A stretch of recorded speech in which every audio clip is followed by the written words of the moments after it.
رمضان میں اتنی جلدی جلدی کرتی ہوں کہ بس ٹائم نہ نکل جائے اور جی اکیلی میں کرنے والی ہوں. میرا دل ایسا نہیں ہے کہ میں کسی اور سے ہاتھ لگواؤں یا کسی اور سے کوئی مدد لوں، ایسا میرا دل بالکل بھی نہیں ہے. تو بس یہ افطاری کو میں لگانے لگی ہوں، اور وہ لڑکی سے کہوں گی، میں نے کہا دے کے آؤ باہر وہ گلناز جو ہے میری ہیلپر.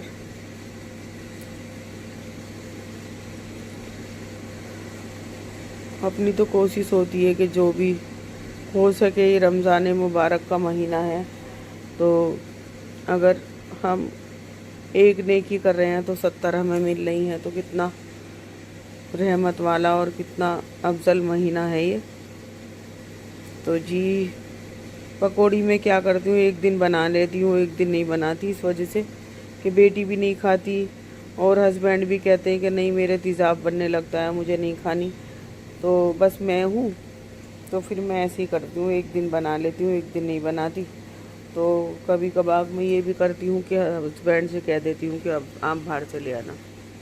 تو یہ ہے جی روح افزا کا شربت جو میں ڈیلی ہی بناتی ہوں، اس کے بغیر تو میری بیستی نہیں ہے.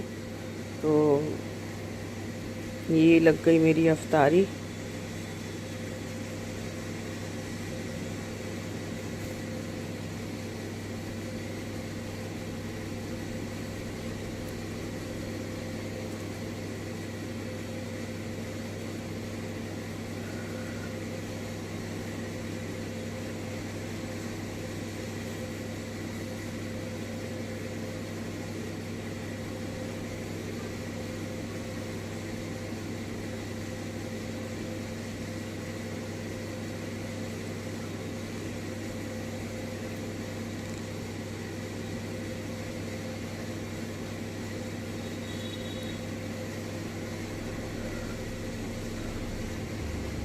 یہ پاپڑ تل لیے تھے میں نے لذت کے، اور یہ پکوڑیاں تھی، یہ فروٹ چاٹ تھی، اور یہ تھا جی میرا. اتنا زیادہ تو میں نہیں بناتی ہوں اس وجہ سے کہ میرے یہاں کوئی کھانے والا نہیں ہے، صرف میرے ہسبینڈ ہیں اور میں ہوں، اور یہ ہیلپر ہے اور میری بیٹی ہے. تو وہ بھی بالکل نہ کے برابر ہی کھاتی ہے. میں روز اس کو کہتی رہتی ہوں بیٹے تھوڑا بہت فروٹ کھا لیا کرو، پیٹ میں چلا جائے گا، کچھ تو کھا لیا کرو. لیکن اس پہ ذرا بھی اثر نہیں ہوتا، کیا تو اس کو کھایا نہیں جاتا. میں نے اس کو ڈاکٹر سے ٹونک بھی لا کر دیا تھا، ٹیبلٹ بھی لا کر دی تھی، جس سے کہ اس کو بھوک لگنے لگے، صحیح کر کے کچھ کھانے لگے. لیکن نہیں. اب میرے ہسبینڈ ہمارے آ گئی تھی سحری، اور میرے ہسبینڈ بیٹھے ہوئے کھا رہے تھے دہی سے پراٹھا. تو بس یہ پراٹھا انہوں نے آدھا کھایا تھا اور آدھا چھوڑ دیا تھا. تو بس پھر میں نے کہا کہ چلو اس سے میرا کام چل جائے گا. تو آدھا میں نے کھا لیا تھا، اور یہ سمجھ لو کہ ہمارے پراٹھے سب بچ گئے تھے. ایک بیٹی نے کھایا تھا، ایک ہم نے دونوں نے کھایا تھا، اور بس پھر ہمارا کام ہو گیا تھا.